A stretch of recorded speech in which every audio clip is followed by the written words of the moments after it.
Loan ತೊಗೊಳ್ಳೋದೇನಕ್ಕೆ ಯಾವುದೋ ಒಂದು ಅನಿವಾರ್ಯತೆಗೆ ಅವಶ್ಯಕತೆ ಅಂತಲ್ಲ, ಲಕ್ಷಕ್ಕೆ. ಹೊಸ ಫೋನ್ ಬಂದಿದೆ, ಬೈಕು, ಗಾಡಿ, ಅದ್ಯಾಕೆ ಈಗ ಮದುವೆ ಮಾಡೋಕ್ಕೂ ಲೋನ್ ತೊಗೊಳ್ಳೋ ಶುರು ಮಾಡ್ಬಿಟ್ಟಿದ್ದಾರೆ. ಮದುವೆಗೆ ಬಿಡಿ, ಎಷ್ಟೋ ಜನ ಹನಿಮೂನ್ಗೂ ಲೋನ್ ತೊಗೋತಾರೆ. ಒಟ್ಟಲ್ಲಿ ಇಡೀ ಜಗತ್ತು ಸಾಲದಲ್ಲಿ ತೇಲ್ತಾ ಇದೆ.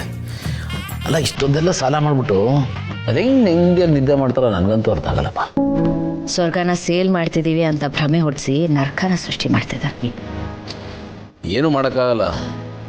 ಮಾರ್ಕೆಟಲ್ಲಿ ಅಷ್ಟೊಂದು ಟೆಂಪ್ಟೇಷನ್ಸ್ ಇದೆ, ಅದನ್ನೆಲ್ಲ ತಡ್ಕೊಂಡು ಅದು ಹೆಂಗೆ ಜೀವನ ಮಾಡ್ತಾರೆ. ಒಟ್ಟಿನಲ್ಲಿ ಈ ಟ್ರೆಂಡ್ಗೆ ವಿರುದ್ಧವಾಗಿ ಯಾರು ಜೀವನ ಮಾಡ್ತಾರಲ್ಲ ಅವನೇ ನಿಜವಾದ ಜಾಣ.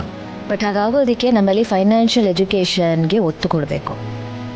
ಎಲ್ಲರೂ ದುಡಿತಾರೆ, ಬಟ್ ಆ ದುಡ್ಡನ್ನ ಹೇಗೆ ಬಳಸಬೇಕು, ಹೇಗೆ ಬೆಳೆಸಬೇಕು ಅನ್ನೋದು ಯಾರಿಗೂ ಗೊತ್ತಿಲ್ಲ. ಆ್ಯಂಡ್ ಅದನ್ನು ತಿಳಿಸೋಕ್ಕೆ ಇಲ್ಲಿ ಒಂದು ಆಪರ್ಚುನಿಟಿನೂ ಇಲ್ಲ.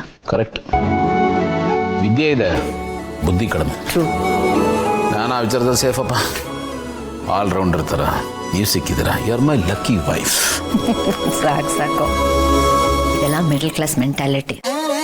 ಇದೆಲ್ಲ ಬೈ ಬರ್ತು ನ್ಯಾಚುರಲ್ ಟ್ಯಾಲೆಂಟ್ ಬಂದ್ಬಿಟ್ಟಿದೆ. The power of middle class ಹೆಂಡತಿ. ಗೊತ್ತು ಬಿಡಿ. ಟೂತ್ ಪೇಸ್ಟಲ್ಲಿ ಗಣಿಗಾರಿಕೆ ಮಾಡೋರು ನೀವು. ಇಂದೇ ಡೌನ್ಲೋಡ್ ಮಾಡಿ ಮತ್ತು ನಿಮ್ಮ ನೆಚ್ಚಿನ ಶೋಗಳನ್ನು ಆನಂದಿಸಿ.